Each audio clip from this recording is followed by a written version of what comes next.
Issue 105. We start out seeing Nate's belongings being packed up by the royal guards, and after Uncle Chuck says he can't possibly still be a creature of flesh and blood, Sonic says maybe he doesn't have to be, and gets an idea. You're gonna steal the Sword of Acorns just to lose again, aren't you?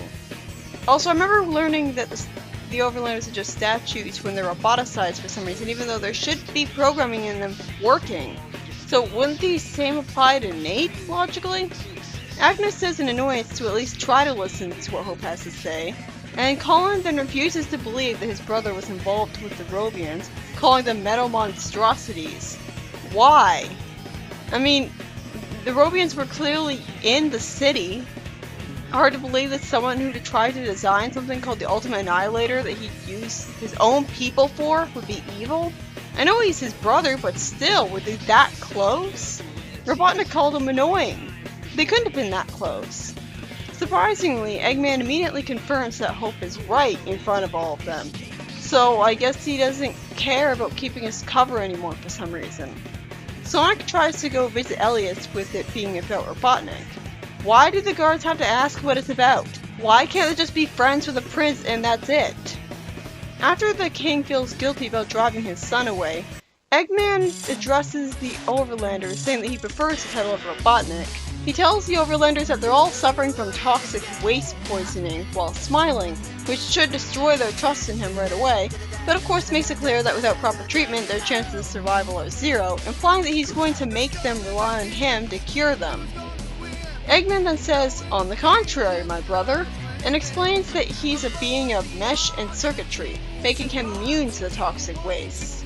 I wish that was explained to have been the case all along with the original Robotnik, because that would have explained him not being negatively affected by toxic waste and even enjoying it, wearing asbestos underpants.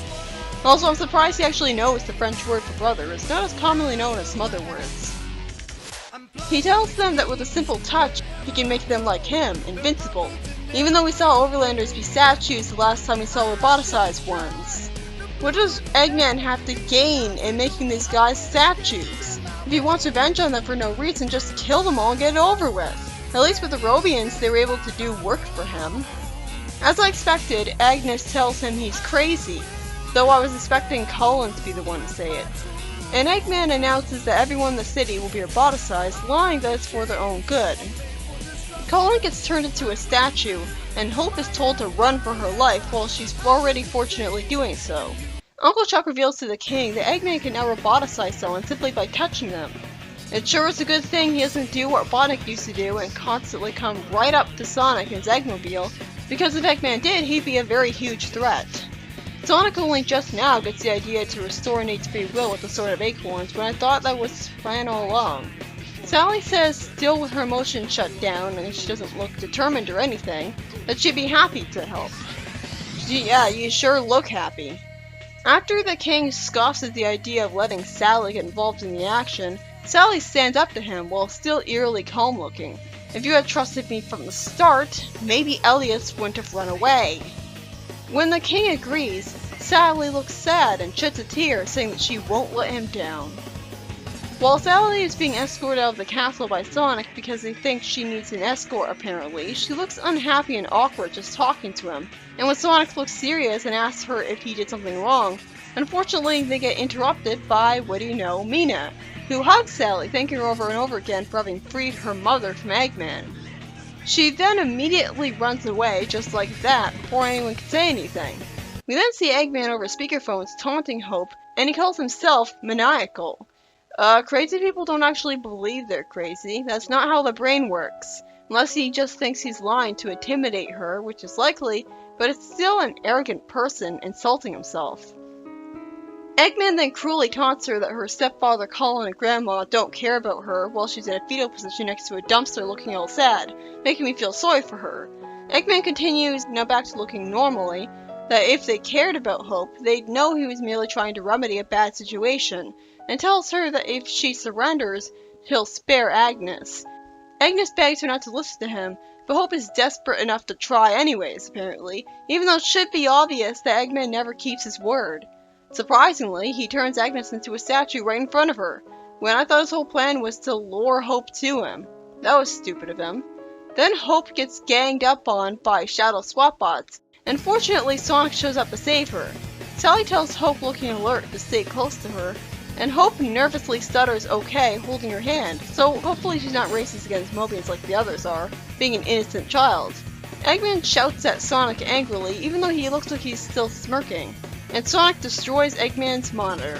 Finally, they remember that Sonic has super speed for more than just attacking robots, as Sonic shows up to Eggman immediately. After Eggman calls himself invincible because Sonic can't even touch him without being roboticized, which I guess includes touching his clothes since he's completely covered in them.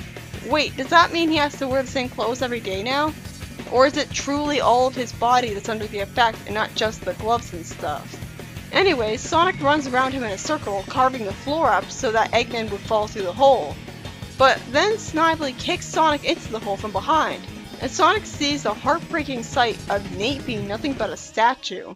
And it turns out that there are some other humans with Sally all of a sudden, as Sonic explains this. The Sword of Acorns fails to restore the people's free will in a diabolic ex machina, which is completely ridiculous, honestly. Eggman then reminds Snively that he's been exposed to toxins as well, and Eggman tells Snively that the secret to mobility as a robot is in wanting to be roboticized of one's own will. This works for him, complete with him not looking like a statue at all, even though Snively felt forced to do it, so he didn't really want to. Sonic then shouts that the humans shouldn't trust him because he knew that they were all being poisoned and didn't tell them until it was too late. Not to mention he didn't tell the humans he made into statues that they have to want it, and went ahead anyways when they didn't. He should have pointed all that out. Sally then says that if the humans stay here, they won't ever be in control of their own lives. And fortunately, Hope is there to agree with her so they have the humans' word to listen to, with their mindset. And Hope assumes Sally's right, even though she was given no clear indication that being roboticized robs you of your free will.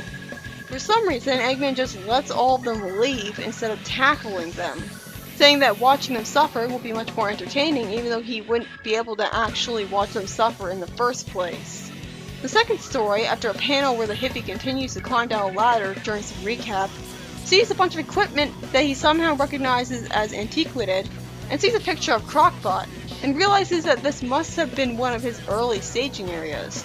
The dam harnessed hydroelectricity that Crocbot used to build his early weapons of mass destruction, as well as robot armies and detention camps. Pretty ironic, a robot Robotnik's using green power.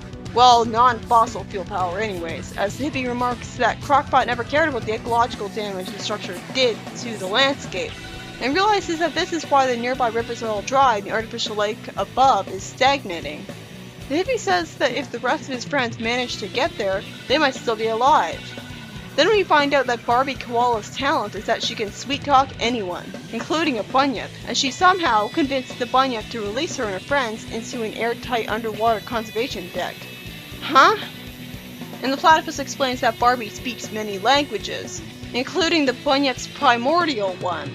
Obviously, this is a bullshit Deus Ex Machina that makes no sense. Why would a bunyip even have a language anyways? The bunyip monster gives exposition that Crocbot showed up in Down Under and destroyed his aquatic way of life with his dams, so that all he would have left was a foul lake. Wait, if he's civilized and stuff, why did he attack the Down Under freedom fighters in the first place? Is he like Knuckles? Overall paranoid and prone to violence? Or rather like Robin Hedge with strangers? Annoyingly, the bunyip confirms that he never actually found Crocbot, even though we were told that the bunyip was what defeated him, and he was clearly all defeated and destroyed and stuff. The hippie says that he heard everything from across the hall, and that down the hall is a room full of Crocbot's leftover explosives, which will destroy the dam and make everybody happy. The story ends with the platypus stupidly asking if he should have asked the bunyip to be their new team member. Even though the bunyip is both way too big for that and only aquatic. He'd be like a giant Aquaman. Was that supposed to be a joke? Because that wasn't funny. The first story, by Carl Bollers, had the freedom fighters go into Robotropolis with the goal of rescuing Nate, and then end up rescuing the Overlanders from Bossization instead without Nate. After it's revealed that an Overlander doesn't become a statue if he wants to be roboticized. Which doesn't really make sense to me that it'd be so different for the humans. Nor does it make sense that the Sword of Acorns refuses to work on the roboticized humans.